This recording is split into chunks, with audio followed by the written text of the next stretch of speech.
Most of it's driven by demand, obviously. A lot of people around the world are waking up to the notion that health is wealth, and they're spending the time to live healthy, balanced lives, and they're looking for companies like ours that can supply them with healthy nutrition. What is happening on the seller front? Are you finding that you're getting more sellers for the product because a lot of people are displaced from work or at home and they're looking for those kind of opportunities from a career perspective? Yeah, so in addition to our customer demand, we're finding that a number of individuals, they're sitting at home, they're working on their computers, and they're realizing that there may be another way to add an additional income stream. So we are finding that many people are coming into the business with a view to helping develop their own income streams. Yeah. John, it's Brian. Listen, those I talked to today ahead of this interview said that, yeah, you are a health company, but increasingly because of your new computer platforms, you are a data company as well. Without getting, I guess, too into people's personal privacy, how does harvesting all of this data about millions of consumer habits change your business strategy and perhaps its profitability? Yeah, Brian, it's a good point. So what we are finding is that across the industry, and especially in our company, there is an acceleration in the push to a new digital state.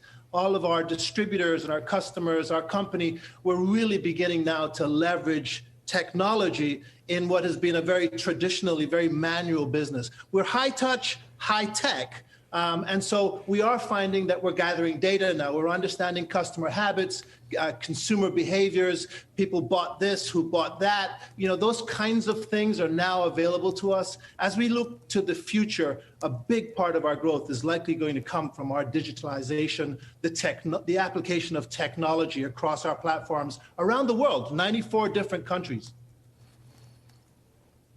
What about the core, multi-level marketing, John? Is that still a controversial term on Wall Street and with the regulators, or have you gotten past that? Yeah, no, so we are, our challenges of the past are behind us. Our future is so bright, and we're really focused on the business opportunity. There are many people out there who are looking for additional income streams. There are many people out there that are looking to start their own little businesses, and our job is to support them in that.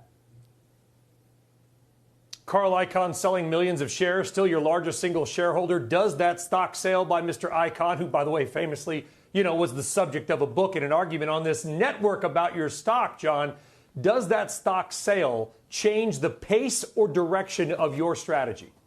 Oh, not at all. And in fact, Carl has been in the business now, been in the company 8 years. He's been a major shareholder. He remains our single largest shareholder today. And he's always expressed his support for the leadership and the strategy that we have in place. By the way, one of the finest leadership teams this company has ever seen is in place right now. Lots of tenure, lots of experience. And Carl, he's a major shareholder and remains so today, even after that sale. Debt-financed share buybacks, John, not exactly popular right now during the pandemic as a lot of companies deal with falling revenue. Why are you going that route? Yeah, we're a business that generates a lot of cash, and we have a strategy for how we deploy that cash in the most effective way for our company. It's generated by our business, not from any other source. And we do what we think is right for the company on any given day, right for the shareholders on any given day. Our decisions are based in our strategy. John, your company, especially the way that you're structured with your people and your sales folks and direct marketing, are sort of uniquely qualified to address the reopen because your business is truly people to people. When you look at your crystal balls, I'm sure you've got scientists and medical experts and who knows what else on your board or at least consulting you.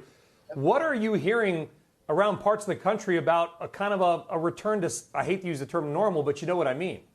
Yeah. So we have the advantage of having watched the pandemic as it evolved in China. We're in China and a number of other countries around the world, as you know.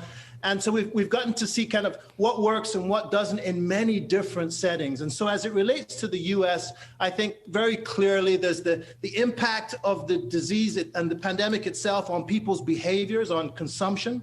And then, of course, there's the impact of what's happening in the economy on people's decision making as well. It's complicated. It's moving state to state and city to city, but we're in every community. Our distributors live on the corner, live down the street from almost every single consumer, every single one of our customers. So we're really involved at the street level on what's going on. It's pleasing to see that people are responding. You know, technology's been a great help.